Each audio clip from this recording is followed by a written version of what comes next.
오늘 읽은 본문은 질문으로 시작합니다. 번제물로 1년 된 송아지를 가지고 가면 될까요? 천천의 순양이나 만만의 강물 같은 기름을 가져가면 기뻐하실까요? 내 맏아들을 드리면 될까요? 이 질문에는 번제, 화목제, 속죄제 같은 모든 종류의 제사가 포함되어 있습니다. 그리고 제물은 점점 더 커집니다. 가치도 점점 더 높아집니다. 이스라엘은 이 정도로 예배를 드리면 될까요? 묻고 있는 겁니다. 지극정성으로 제물을 바치면 하나님께서 감동하실 거라고 믿은 거죠. 성도 여러분, 교회를 오해하지 마십시오.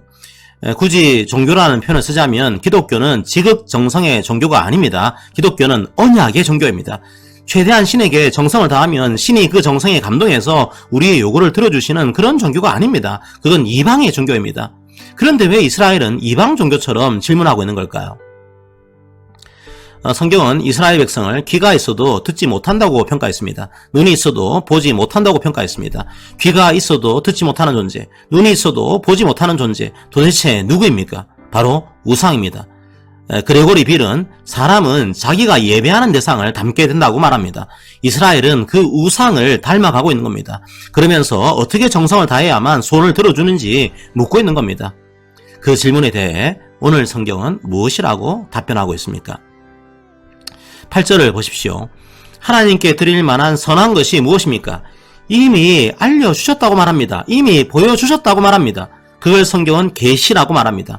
오늘날 우리도 성경을 통해서 하나님의 뜻을 알고 있습니다. 그런데 왜 그걸 알려달라고 할까요? 영적인 귀가 멀고 눈이 멀었기 때문입니다. 우상을 닮아가고 있기 때문이죠. 그렇다면 하나님께 무엇을 가지고 가야 합니까? 답변이 무엇입니까? nothing입니다. 아무것도 없다는 겁니다. 하나님이 원하시는 것은 무엇인가가 아닙니다. 하나님이 원하시는 것은 누구인가입니다. 하나님이 원하시는 것은 바로 여러분 자신입니다. 바로 그게 예배의 본질입니다. 예배의식이 필요 없다는 얘기가 아닙니다. 하지만 의식만 있고 본질은 사라지면 그건 이방의 예배가 됩니다. 하나님께서 원하시는 것은 바로 여러분 자신입니다. 그 본질을 놓치지 마십시오. 첫 번째로 우리에게 요구하시는 것은 오직 정의를 행하는 것입니다. 히브리어로 미슈파트라고 하죠. 사회적인 차원의 삶인 거죠. 그리고 매우 역동적인 삶입니다. 고유 있는 물이 아닙니다. 행동하는 정의입니다. 예배당에 들어오는 것만으로 이루어지는 게 아니라는 겁니다. 일상의 자리에서 정의는 실행되어야 합니다. 그런데 그 정의는 어떻게 실행되어야 할까요? 두 번째로 우리에게 요구하시는 것은 인자를 사랑하는 것입니다. 여기서 인자는 사람이 아니라 헷세드를 말합니다. 강한 자가 그럴 의무가 없지만 약한 자에게 베푸는 사랑입니다. 바로 그 헷세드를 사랑하라는 겁니다. 사랑 없는 정의는 잔인합니다. 바리새인처럼 될 수 있습니다. 공의 없는 사랑은 무력합니다. 기준도 없이 무조건 용서하게 됩니다. 세 번째에 사랑과 정의를 연결하는 해답이 나와 있습니다. 자, 행한다고 번역되어 있는 이 말은 히브리어로 걷는다는 뜻입니다. 세 번째 요구사항은 하나님과 함께 걸어가는 것입니다. 창세기를 봅시다. 믿음의 족장들이 하나님과 동행했습니다. 에녹도, 노아도, 아브라함도 모두 하나님과 동행했습니다. 하나님이 원하시는 건 그들과 함께 걷는 것이었습니다. 그런데 이 할라크라는 동사가 다른 곳에서 사용됩니다. 창세기 48장 15절을 봅시다. 이삭이 섬기던 이라고 번역된 히브리어가 바로 할라크입니다.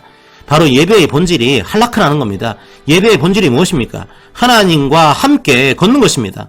성도 여러분, 그 동행의 절정이 무엇입니까? 바로 예수님의 십자가요 부활입니다.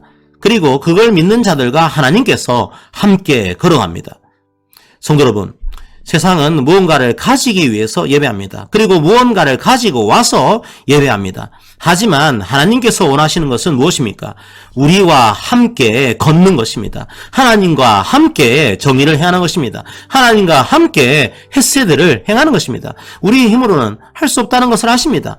그래서 성령께서 친히 우리의 연약함을 도우십니다. 무언가를 가지고 오는 것이 아닙니다.